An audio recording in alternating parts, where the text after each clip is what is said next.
आज हम लोग पढ़ेंगे तुर्की आक्रमण का दूसरा चरण किसके नेतृत्व में हुआ था? मोहम्मद गोरी के बारे में। ठीक है, तो तुर्की आक्रमण का दूसरा जो चरण हुआ था वो हुआ था मोहम्मद गोरी के नेतृत्व में। मोहम्मद गोरी जो था ये स्वतंत्र गोर प्रांत की स्थापना किया था। स्वतंत्र गोर प्रांत की स्थापना 1173 ईस्वी में किया था। ये स्वतंत्र गोर प्रांत जो है गजनी और हेरात के मध्य पड़ता था। गजनी और हेरात ये सब जो है ना वर्तमान अफगानिस्तान में है। वर्तमान कहाँ है? अफगानिस्तान में है। वर्तमान अफगानिस्तान में है। तो 1173 में ये स्वतंत्र गजनी राज्य की स्थापना किया था। ये जो था ना संसवानी वंश का शासक था। तो इसके द्वारा स्थापित नया राजवंश क्या हुआ गया? संसवानी वंश। संसवानी वंश। तो मोहम्मद गोरी किस वंश का शासक था? संसवानी वंश। और जो गोर प्रदेश था किसके अधीन था? मोहम्मद गोरी के अधीन था। गोर प्रदेश जो था मोहम्मद गोरी के अधीन था। यह मोहम्मद गोरी का समझिए कि ये गुलाम था। मोहम्मद गजनी का गुलाम था। कौन? मोहम्मद गोरी। 1173 ईस्वी में इसने स्वतंत्र गोर प्रांत की स्थापना किया था और एक नए राजवंश संसवानी वंश की स्थापना किया था। इसने किया क्या कि 1175 ईस्वी में मुल्तान पर आक्रमण किया। मुल्तान कहाँ पड़ेगा? वर्तमान पाकिस्तान में। मुल्तान पर आक्रमण किया और मुल्तान को क्या किया? जीत लिया। इसके बाद इसने 1178 ईस्वी में पाटन पर आक्रमण किया। पाटन आपका पड़ेगा गुजरात में। पाटन आपका पड़ेगा गुजरात में। पाटन के जो शासक थे ना ये थे भीम द्वितीय। भीम द्वितीय। ये भीम द्वितीय किए क्या कि मोहम्मद गोरी को बुरी तरीके से पराजित कर दिए। मोहम्मद गोरी को बुरी तरीके से क्या किए? पराजित कर दिए, माने करारी शिकस्त इसको दिए। ठीक है, इसके बाद भाग करके फिर कहा गया? गोर प्रांत चला गया। इसके बाद ये किया क्या कि इसके अगल बगल का क्षेत्र जीतना शुरू किया। इसने 1179 ईस्वी में मुल्तान पर लाहौर पर आक्रमण किया। लाहौर को जीत लिया। इसके बाद यहाँ के आसपास के जितने भी क्षेत्र थे उसको जीत लिया और जीतने के बाद ये लाहौर को अपना केंद्र बनाया।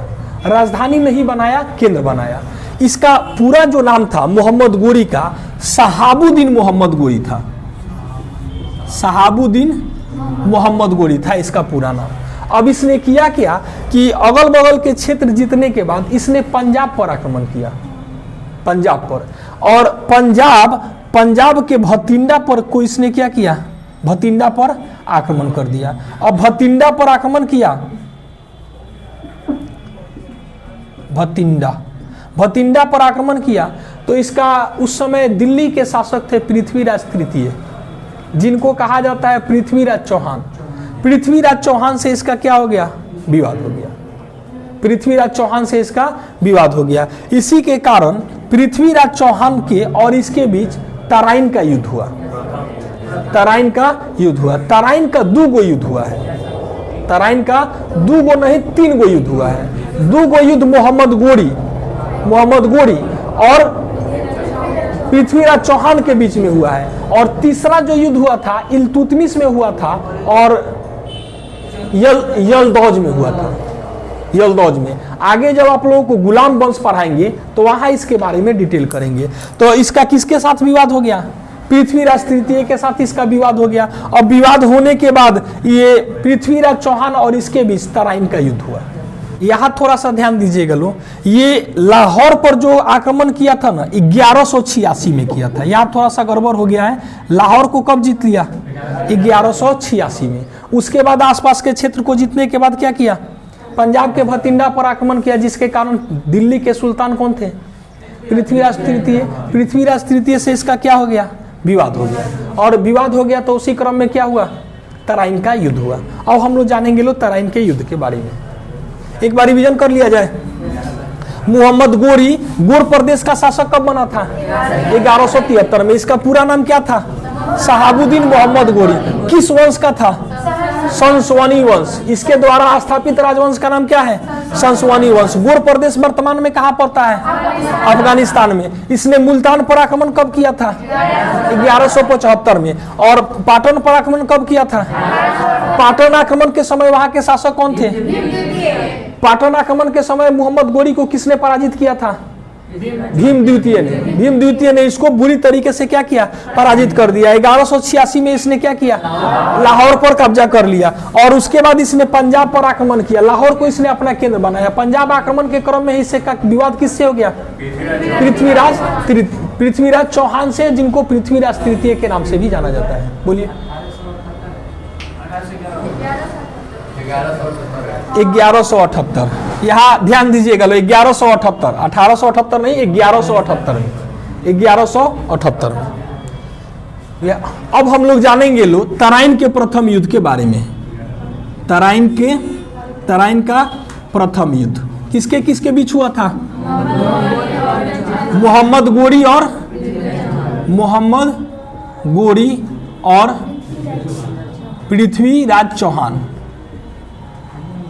पृथ्वीराज चौहान, ये दिल्ली के शासक थे। तराइन का प्रथम युद्ध हुआ था। कब हुआ था? 1191 में। किसके किसके बीच? मोहम्मद गोरी और पृथ्वीराज चौहान के बीच। इस युद्ध में कौन जीत गया? पृथ्वीराज चौहान इस युद्ध में जीत गए और मोहम्मद गोरी को बुरी तरीके से पराजित कर दिए। फिर तराइन का दूसरा युद्ध हुआ। तराइन का दूसरा युद्ध किसके किसके बीच? मोहम्मद गोरी और पृथ्वीराज चौहान के बीच में। कौन जीत गया? मोहम्मद गोरी जीत गया। मोहम्मद गोरी जीत गया और इनको क्या किया? बंदी बना लिया। इनको बंदी बना लिया। अब हम लोग जो इतिहास के किताब में पढ़ते हैं लोग, उसमें यही लिखता है क्या कि पृथ्वीराज चौहान और मोहम्मद गोरी के बीच में तराइन का 2 युद्ध हुआ है। तराइन का प्रथम युद्ध 1191 में और तराइन का दूसरा युद्ध 1192 में। पहले युद्ध में पृथ्वीराज चौहान जीत गए और दूसरे युद्ध में मोहम्मद गोरी जीत गया और इनको बंदी बना लिया। लेकिन पृथ्वीराज चौहान के दरबारी कवि का नाम था चंद्रबरदाई। पृथ्वीराज चौहान के दरबारी कवि का नाम क्या था? चंद्रबरदाई। इसने एक पुस्तक लिखा है पृथ्वीराज रासो। इस पुस्तक में लिखा क्या है? पुस्तक में जो लिखा है, इतिहास में नहीं, इस पुस्तक में जो लिखा है, पृथ्वीराज चौहान और मोहम्मद गोरी के बीच 17 बार युद्ध हुआ। 17 बार युद्ध हुआ। 17 बार जब युद्ध हुआ तो इस युद्ध में 17 बार जब युद्ध हुआ 16 बार पृथ्वीराज चौहान जीते थे। 16 बार पृथ्वीराज चौहान जीते थे। 17वां बार जो है युद्ध में 16वां बार जो है 16वां बार जब पृथ्वीराज चौहान जीते थे, लेकिन इसको मारे नहीं कभी भी। 16वां बार जब ये मूर्छित पड़ा था युद्ध के मैदान में, तो देखा क्या कि एगो चींटी पेड़ पर चढ़ रही है और चींटिया थोड़ा सा ऊपर पेड़वा पर चढ़ के फिर नीचे गिर जा रही है। अब वो तो मूर्छित पड़ा था, अब वही दिखाई दे रहा था धुंधला टाइप का। अब वो हम गिन रहा था कि चिटिया कई बार चढ़ रही है, उतर रही है। ये फिर देखा क्या कि ऊपर चढ़ी, फिर चिटिया गिर गई। फिर देखा क्या कि ऊपर चढ़ी, फिर गिर गई। फिर देखा ऊपर चढ़ी, फिर गिर गई। 16 बार ऐसा हुआ और 17वां बार क्या हुआ? जीत गया। अब मोहम्मद गोरी जो था, अब चूंकि षड्यंत्रकारी था, आक्रमणकारी षड्यंत्र करने वाला था, ये कहा क्या पृथ्वीराज चौहान से कि आपके लिए एगो नाचीज तोहफा लाए हैं, आपके लिए एक नाचीज तोहफा लाए हैं। और एगो खूब सुंदर स्त्री को उनके सामने भेंट किया। अभी सब राजा महाराजा लोग उस समय 10-20 गो ऐसे ही विवाह करते थे लोग। अब उस भेंट को ये क्या किए? स्वीकार कर लिए। अब भेंट को स्वीकार कर लिए। इस क्रम में हुआ क्या कि वो जो लड़की थी पूरा भेद जो है घर का जान गई और सारा का सारा भेद किसको बता दी? मोहम्मद गोरी को बता दी। दूसरा इसमें कांड क्या हुआ कि पृथ्वीराज चौहान के मौसियाउत भाई थे, कन्नौज के राजा जयचंद राठौर। मौसियाउत भाई कौन थे? कन्नौज के राजा जयचंद राठौर। इनकी एगो पुत्री थी, पुत्री का नाम था संयोगिता। पुत्री का नाम था संयोगिता। ये संयोगिता बड़ी सुंदर और गुणवान थी, बहुत सुंदर और गुणवान थी। संयोगिता के मन में था क्या कि ये जो मुस्लिम आक्रमण हो रहा है, इस आक्रमण के क्रम में ऐसा कोई शासक नहीं है जो हमारी रक्षा कर सकता है पृथ्वीराज चौहान को छोड़ करके। अब पृथ्वीराज चौहान और संयोगिता के बीच प्रेम था। इस चीज को जयचंद राठौर को मालूम चला, जिसके कारण जयचंद राठौर और पृथ्वीराज चौहान दोनों के बीच में क्या था, विवाद था। अब इतिहासकार लोगों का यह मानना है क्या कि पृथ्वीराज चौहान जो जयचंद जो राठौर था, इसी ने मोहम्मद गोरी को दिल्ली पर आक्रमण करने का निमंत्रण दिया है। चूंकि इन लोगों का आपसी विवाद था, इस विवाद को लेकर के ये आक्रमण करने का निमंत्रण दिया था। जयचंद राठौर को इतिहास में गद्दार के नाम से जाना जाता है। जयचंद राठौर को इतिहास में गद्दार के नाम से जाना जाता है। अब इस चीजों को लेकर के विवाद था। पूछो था तो संयुक्ता जो थी, अब माने ये मौसियाउत भाई थे, इनके पुत्री थी ये। अब इस चीज को लेकर के ये जयचंद राठौर क्या किए कि स्वयंवर रचे। स्वयंवर में पृथ्वीराज चौहान को निमंत्रण नहीं दिया गया। अब नहीं दिया गया तो ये भेष बदल करके पहुंच गए। वहां पे पहुंचे तो संयोगिता जो थी उनको पहचान गई और बरमाला उन्हीं के गर्दन में डाल दी। अब इस चीज को लेकर के और ज्यादा विवाद हो गया था। इधर मोहम्मद गोरिया जो है, इन दोनों के बीच में विवाद चल रहा था। इधर मोहम्मद गोरिया 16 बार हारा था तो एक स्त्री को इनको भेंट किया था। वो स्त्री गई, घर का सारा भेद जान गई और सब किसको बना दी, मोहम्मद गोरी को। पृथ्वीराज चौहान का जो सबसे बड़ा ताकत था, इनका पैदल सेना था।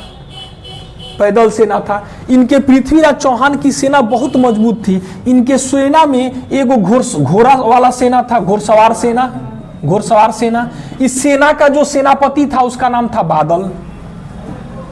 दूसरा जो था हाथी वाला सेना था, हाथी सेना। इस हाथी सेना का जो सेनापति था उसका नाम था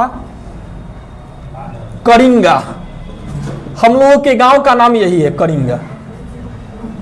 और हम लोग जो भी है ना, चौहाने वंश के ये है, चौहान राजपूत हम भी है।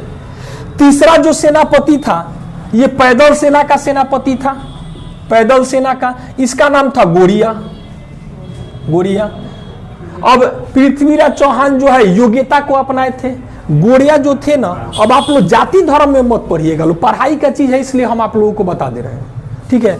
गोरिया जो थे ना, ये जाति के दुसाध थे, जाति के दुसाध थे, लेकिन बहुत योग्य आदमी थे।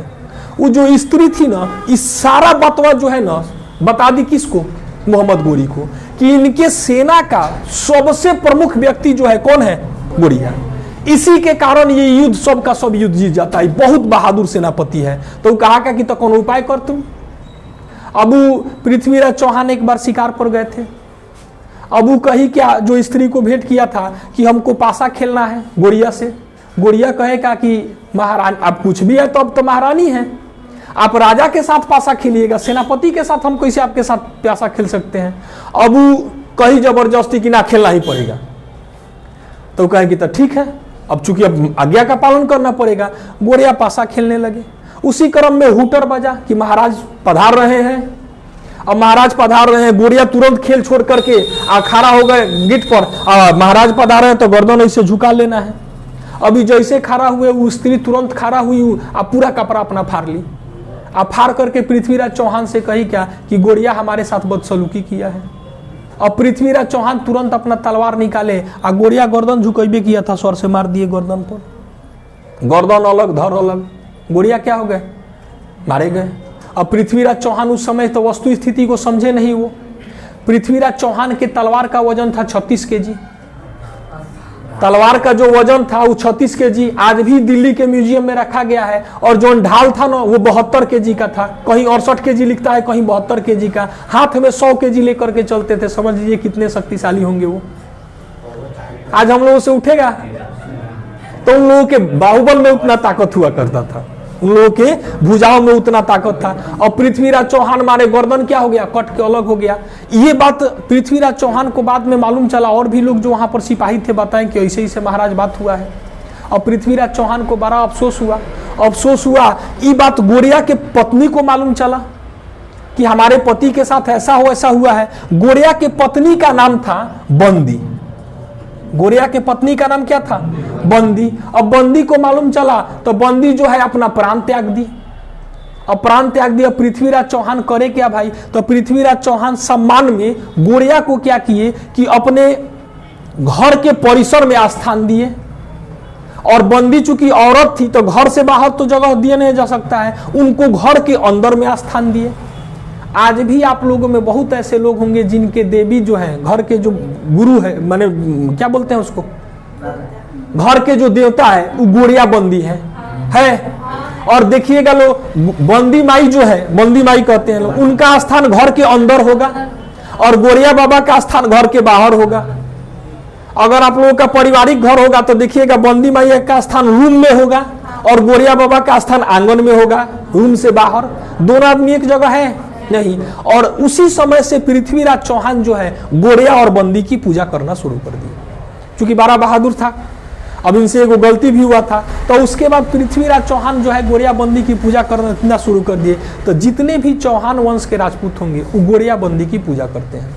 और साथे साथे पृथ्वीराज चौहान के जो सहयोगी लोग थे उन लोग भी क्या किए, गोरिया बंदी की पूजा करना शुरू कर दिए। तो ये गोरिया बंदी का क्या है, इतिहास है। इसी समय से गोरिया बंदी की पूजा होती है, मालूम है आप लोगों को इतिहास। अब ये गोरिया क्या हो गए, मारे गए। अब उसके बाद जो है ना, मोहम्मद गोरी और पृथ्वीराज चौहान के बीच 17वां युद्ध हुआ। 17वां युद्ध में अब चूंकि इनके प्रमुख सेनापति तो मारे गए 17वां युद्ध में मोहम्मद गोरी इनको पराजित कर दिया और पराजित करके इनको बंदी बना लिया। और बंदी बनाने के बाद ये मोहम्मद गोरी सुना था क्या कि पृथ्वीराज चौहान शब्दवेदी बांध चलाते हैं। इतिहास में 3 ही ऐसे व्यक्ति हैं जो शब्दवेदी बांध चलाते थे। एक वो राजा दशरथ जिन्होंने श्रवण कुमार का तीर मार करके मृत्यु दे दिया था। ठीक है, ये राजा दशरथ शब्दवेदी बांध चलाते थे। उनको लगा क्या कि श्रवण कुमार के माता पिता अंधे थे, उनको ये धाम कराने ले जा रहे थे, उन लोगों को प्यास लगा तो ये नदी के किनारे आए। नदी में पानी का जब आवाज हुआ तो इनको लगा क्या, राजा दशरथ को, कि कोई शेर होगा। अब ये आवाज सुन करके, चूंकि शब्दवेदी बांध चलाते थे, आवाज सुन करके तीर चला दिए। वो जा करके श्रवण कुमार को लगा। अब श्रवण कुमार को लगा तो वो चिल्लाए। अब यहाँ पर गए तो इनको बड़ा अफसोस हुआ। तो श्रवण कुमार कहे क्या कि देखिए हमारे माता पिता जो है ना अंधे हैं, अब माता पिता का दूसरा कोई सहारा नहीं है, जाइए आप हमारे माता पिता से ही माफी मांग लीजिएगा और उनका ढंग से आप सब व्यवस्था करिएगा, उन्हीं की सेवा आप करिएगा। तो अभी गए श्रवण कुमार के माता पिता के पास। दोनों आदमी अंधे थे लोग। अब अंधे थे लोग, स्पर्श से वो लोग पहचान गया लोग कि हमारा पुत्र नहीं है। अब दशरथ जो है सारा बात उन लोगों को बताए कि हमसे गलती हो गया है। अब गलती हो गया है तो जैसे श्रवण कुमार की माता सुनी कि ना, वो उनका प्राण त्याग दी वो अपना। अब उनका बात सुन करके इनके जो पिता थे, अब उनको लगा कि लो बेटा चलिए गया, पत्नी चलिए गया। अभी उसी क्रम में राजा दशरथ को श्राप दे दिए कि हम तो पुत्र वियोग में मरिए रहे हैं, तुम भी पुत्र वियोग में मरोगे, और वो भी अपना प्राण त्याग दिए। और उसी के कारण राजा दशरथ के जो 4 गो पुत्र थे, राम जी को वनवास हुआ और उसी वनवास के बाद ये पुत्र वियोग में दशरथ जी का क्या हो गया, मृत्यु हो गया। दूसरा जो शब्दवेदी बांध चलाते थे अर्जुन चलाते थे महाभारत के युद्ध में।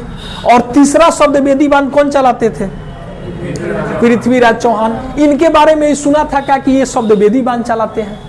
तो ये कहा का कि शब्दवेदी जब बांध चलाते हैं ना तो तनी इसका नजारा देखा जाए कि कैसा शब्दवेदी बांध चलाते हैं। ये किया क्या कि इनका आंख फोड़ दिया। और इनके साथ इनके सेनापति कौन थे, चंद्रबरदाई। पृथ्वीराज चौहान का आंख फोड़ दिया। तो पृथ्वीराज चौहान कहे क्या कि अब शब्दवेदी बांध जब चलाना है तो कहे क्या कि हम दरबार में चलेंगे ना तो साधारण व्यक्ति की तरह नहीं जाएंगे, राजा है राजा की तरह जाएंगे। राजा वाला पोशाक पहनेंगे, साथ में तलवार होगा। हमारा जो है, हमारा इतिहासकार सेनापति अभी भी चंद्रबरदाई जिंदा है, हमारे साथ रहेगा। वो कहा कि एकदम ठीक है, कोई बात नहीं है। उसको देखना था कि शब्दवेदी बांध चलाते कैसे हैं। अब इस शब्दवेदी बांध चलाने के लिए वो सोचा का कि हम मान लीजिए कि कहेंगे कि चलाओ तो कहीं आवाज सुन के हमरे के मार देगा, यो तो हो सकता है। तो वो किया क्या कि एगो घंटा टंगवाया, बड़ा सा घंटा टंगवाया और कहा का कि जैसे घंटा बाजेगा आपको घंटा पर निशान लगाना है। और अपने सोचा का कि अगर सामने बैठेंगे तो कौन ठीक है, निशानवा इन्हें उन्हें को कि हमरे के मार देगा। अपने क्या किया कि एगो झुलुआ बनवा लिया, एगो झूला बनवाया, आ झूला बनवाया आसमान में, आ ऊपर अपन सिंहासन बना करके वही पर क्या किया, बैठ गया। अब बैठ करके अपने सिपाहियों को कहा कि बजाओ घंटी। अब पृथ्वीराज चौहान के साथ में कौन थे, चंद्रवरदाई। अब चंद्रवरदाई जो थे कुछ होता था इतिहासकार और सेनापति था, इन लोगों का योग बहुत ज्यादा इन लोगों में योग्यता होता था, इस नॉर्मल आदमी को सेनापति नहीं रखता था लोग इतिहासकार। अभी नाप लिए कि धरती से कितना ऊंचाई पर बैठा है ये, मौने में आकलन कर लिए चंद्रवरदाई। और चूंकि उनका तो आंख बचा था, दोनों आदमी प्लान कर लिया लो कि देख ते बता दिए कितना ऊंचाई पर बैठल बा, हम मार दें, ओकरा बाद तुम हमको मार देना, हम तुमको मार देंगे। तलवार हमारे पास भी है, तलवार तुम्हारे पास भी है, तुम हमको मार देना, हम तुमको मार देंगे। इस सबसे मरने से अच्छा है कि अपने से मारा जाए। अब उधर से इशारा किया, घंटी बजाया। अब चंद्रवरदाई इसका आकलन कर लिए और आकलन करके वही जमा एगो दोहा पड़े कि किसी को कोनो कुछ बुझाइबो मत करे। कहे 4 बांस 24 गज उंगल अष्ट प्रमाण, उसके ऊपर बैठा है मच्छू का चौहान। अब इतने में सारा खेला समझ गए कि ले। अब पृथ्वीराज चौहान तीर मारे सीधे जाके सीना में। अब ऊपर से मुंहकुड़िए बाहर आ गया। अब क्या हो गया, वो मर गया। पृथ्वीराज चौहान चंद्रवरदाई को मार दिए और चंद्रवरदाई पृथ्वीराज चौहान को मार दिए। इस तरीके से दोनों आदमी का क्या हो गया, अंत हो गया। अब लेकिन जो इतिहास में लिखा है कि 1191 में तराइन का प्रथम युद्ध हुआ जिसमें पृथ्वीराज चौहान जीत गए थे, और 1192 में तराइन का दूसरा युद्ध हुआ था जिसमें मोहम्मद गोरी जीत गया। मोहम्मद गोरी जीत गया। अब मोहम्मद गोरी जीत गया तो मोहम्मद गोरी को निमंत्रण किसने दिया था, जयचंद राठौर। इतिहास में इनको गद्दार के नाम से जाना जाता है। अब जयचंद राठौर दिए थे तो मोहम्मद गोरिया देखा कि दिल्ली तो बड़ा बढ़िया रहने लायक जगह है। जयचंद राठौर फेरा में थे कि इसको हरा देगा, आई चल जाएगा तो दिल्ली पर हम कब्जा कर लेंगे। अब इस क्रम में देखा कि दिल्ली तो रहने लायक जगह है। अभी सोचा क्या कि जब दिल्ली पर हम रहेंगे तो जयचंद राठौर आक्रमण करेंगे पक्का, तो इनको हराने के बाद जयचंद राठौर को हराना जरूरी था। अब इसने किया क्या कि 1194 में 1194 ईस्वी में कन्नौज पर आक्रमण किया। कन्नौज के शासक कौन थे, जयचंद राठौर। जयचंद राठौर, ये जयचंद राठौर जो थे ना गढ़वाल वंश के शासक थे, गढ़वाल वंश के। इनके ऊपर आक्रमण किया और इनको युद्ध में क्या किया, पराजित कर लिया। और पराजित करने के बाद दिल्ली के सत्ता पर ये काबिज हो गया। और ठीक है, हाँ, चंदावर का युद्ध हुआ। तो तराइन का प्रथम युद्ध कब हुआ था, तराइन का दूसरा युद्ध कब हुआ था, दूसरे युद्ध में किसकी जीत हुई थी, चंदावर का युद्ध कब हुआ था, किसके किसके बीच में, मोहम्मद गोरी के बीच में। कौन जीत गया, मोहम्मद गोरी जीत गया। मोहम्मद गोरी यहां से जीतने के बाद किया क्या कि जितना प्रदेश जीता था उसका एगो गुलाम था। गुलाम का नाम था कुतुबुद्दीन ऐबक। गुलाम का क्या नाम था, कुतुबुद्दीन ऐबक। यहां लिखे, यही लिखते हैं। गुलाम का नाम क्या था, कुतुबुद्दीन ऐबक। ये गुलाम बड़े वफादार होते थे, बहुत ज्यादा वफादार। ये किया क्या कि अपने जीते हुए क्षेत्र को कुतुबुद्दीन ऐबक को सौंप दिया और सौंप करके अपने कहां लौट गया, गोर प्रदेश लौट गया, माने अफगानिस्तान लौट गया। अब इसका एगो और सेनापति था, नाम था उसका बख्तियार खिलजी। बख्तियार खिलजी किया क्या कि दिल्ली से कुछ सेना लेकर के चला और दिल्ली से पूरा यूपी जीत लिया, बिहार जीत लिया। बिहार के मुजफ्फरपुर में पहुंचा। मुजफ्फरपुर के शासक थे तिरहुत शासक। उनके सायन कक्ष में घुस करके उनको क्या किया, मार दिया। इसके बाद ये नालंदा विश्वविद्यालय में गया और नालंदा विश्वविद्यालय को नष्ट भ्रष्ट करके आग लगा दिया। नालंदा विश्वविद्यालय को नष्ट भ्रष्ट करके क्या किया, उसमें आग लगा दिया। कहा जाता है कि जब ये आग लगाया था 6 महीना तक किताब जलते रह गया था। नालंदा विश्वविद्यालय में इतना पुस्तक था।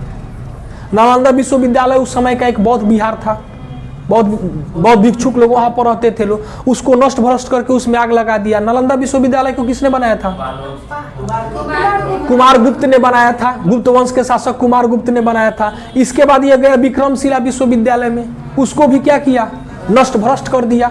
विक्रमशिला विश्वविद्यालय को किसने बनाया था, पाल वंश के शासक धर्मपाल ने। ठीक है, इसके बाद ये जो है पटना से आगे कुछ दूरी पर, पटना जाने के क्रम में एगो बख्तियारपुर जगह है, वहां पर कुछ दिन डेरा डाला था, इसीलिए उस जगह का नाम क्या पड़ गया, बख्तियारपुर, आज भी है वो, बार बख्तियारपुर लोग कहता है लोग। तो आप लोग भी अपने नीतीश कुमार के पास ट्वीट करिए लो कि उसका भी नाम बदल दिया जाए, क्योंकि ये भी एगो आक्रमणकारी था और इसके नाम पर हम लोगों के शहर का नाम बख्तियारपुर है, बख्तियार खिलजी के नाम पर है। अब ये यहाँ से पहुंच गया कहाँ? पश्चिम बंगाल में। पश्चिम बंगाल के जो शासक थे, सेन वंश के शासक थे लक्ष्मण सेन। लक्ष्मण सेन के युद्ध में पराजित कर दिया और उनके दरबारी कवि का नाम था जयदेव। लक्ष्मण सेन के दरबारी कवि का नाम क्या था? जयदेव। जयदेव ने एक पुस्तक लिखी थी, गीत गोविंद। गीत गोविंद, गीत गोविंद के लेखक कौन है? जयदेव। जयदेव किसके दरबार में रहते थे? लक्ष्मण सेन के। लक्ष्मण सेन कहाँ के शासक थे? पश्चिम बंगाल के शासक थे। इनको युद्ध में पराजित कर दिया और क्या किया? कब्जा कर लिया बंगाल पर। मोहम्मद गोरी जो था ये सब के जिम्मे दे दिया। अपने कहाँ चला गया था? गजनी चला गया था। गजनी चला गया था, गोर प्रदेश अफगानिस्तान चला गया था। 1205 ईस्वी में यह पुनः भारत आया। 1205 ईस्वी में यह पुनः भारत आया और इस बार किया क्या कि इसने खोखरों पर आक्रमण किया। हाँ, खोखर एगो कबीला के लोग थे, खोखर कबीला के लोग थे, हरियाणा पंजाब। अब उस समय का तो साम्राज्य अलग था। खोखरों पर आक्रमण किया और खोखरों को क्या किया? पराजित कर दिया। अब खोखर लोग जो थे ना, ये भी बड़े माने क्या बोले उसको, बड़े माने अलग दिमाग के लोग थे। यो बड़ी हुंड टाइप के लोग थे। ये कहे कि रे मर रहा है हमको, कहियो अबे नु फिर इंतजार करे सुन हमने के। अब ये खोखर जाति के लोग इंतजार में थे, कहियो तो हवा आई। 1206 में ये वापस आया। 1206 में जब वापस आया तो 1206 में वापस आया तो खोखर जाति के लोग इसको क्या किए? घेर लिया लो। घेर करके लाठी से मार मार के इसको क्या किया लो? मुआ दिया लो। 1206 में किसकी मृत्यु हो गई? मोहम्मद गोरी की। अब मोहम्मद गोरी के जो गुलाम थे वो बड़ी वफादार थे। मोहम्मद गोरी के जो गुलाम थे वो बहुत वफादार थे। ये बताए थे कि गुलाम का जो प्रथा चला था तुर्की से चला था। मोहम्मद गोरी के गुलाम में सबसे वफादार कौन था? कुतुबुद्दीन ऐबक। बख्तियार खिलजी था, बख्तियार खिलजी था, अली मर्दान था, कुवाचा था, ये सब महत्वपूर्ण उसमें थे। अब कुतुबुद्दीन ऐबक के मोहम्मद गोरी के मरने के बाद इन लोगों में साम्राज्य का विभाजन हुआ। इन लोगों में साम्राज्य का विभाजन हुआ, माने बंटवारा हुआ। उस बंटवारा के क्रम में कुतुबुद्दीन ऐबक को दिल्ली का क्षेत्र मिल गया। दिल्ली का मतलब उत्तर भारत का हिस्सा इसको मिल गया। अब उत्तर भारत का हिस्सा मिल गया तो इसने दिल्ली में एक नए राजवंश की स्थापना की। नाम क्या रखा? गुलाम वंश। और चूंकि ये दिल्ली को केंद्र बना करके शासन किया था, इसलिए क्या कहा गया उसको? दिल्ली सल्तनत। इसको कहा गया दिल्ली सल्तनत। तो दिल्ली सल्तनत का पहला राजवंश कौन था? गुलाम वंश। अब गुलाम कहिए चाहे दास कहिए, बात एक ही है। गुलाम कहिए या दास कहिए, तो गुलाम वंश या दास वंश।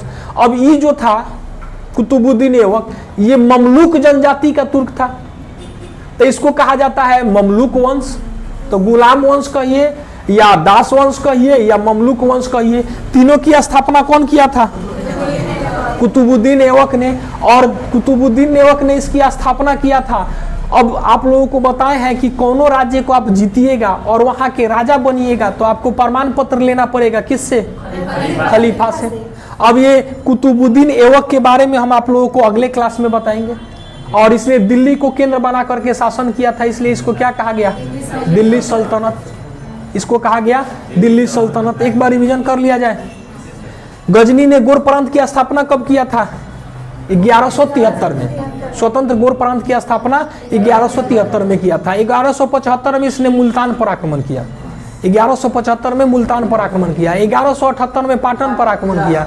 पाटन के शासक थे कौन? भीम द्वितीय। भीम द्वितीय ने इनको करारी शिकस्त इसको दिया। 1186 में इसने लाहौर पर आक्रमण किया और लाहौर को जीत लिया और उसके आसपास के क्षेत्रों को जीतना शुरू किया, जिसमें पंजाब और भटिंडा भी था, पंजाब का भटिंडा भी था, जिसके कारण इसका पृथ्वीराज चौहान से विवाद हो गया। जिसके कारण पृथ्वीराज चौहान से विवाद हो गया। पृथ्वीराज चौहान से विवाद हुआ तो तराइन का पहला युद्ध हुआ। कब हुआ था? किसके किसके बीच? और मोहम्मद गोरी के बीच में। पृथ्वीराज चौहान और मोहम्मद गोरी के बीच में तराइन का प्रथम युद्ध हुआ। कौन जीता? पृथ्वीराज चौहान। और तराइन का दूसरा युद्ध किसके किसके बीच? फिर मोहम्मद गोरी और पृथ्वीराज चौहान के बीच में कौन जीता? मोहम्मद गोरी जीत गया। 1194 में कौन सा युद्ध हुआ? किसके किसके बीच? जयचंद राठौर और पृथ्वीराज चौहान के बीच। कौन जीता? सॉरी, मोहम्मद गोरी के बीच। कौन जीत गया? मोहम्मद गोरी। इसका एगो सेनापति था जिसने ही सब क्षेत्र जीतते चला। उत्तर प्रदेश जीत लिया, बिहार और पश्चिम बंगाल को जीत लिया। पश्चिम बंगाल के शासक कौन थे? लक्ष्मण सेन। लक्ष्मण सेन के दरबारी कवि का नाम क्या था? जयदेव ने जयदेव किस पुस्तक की रचना की थी?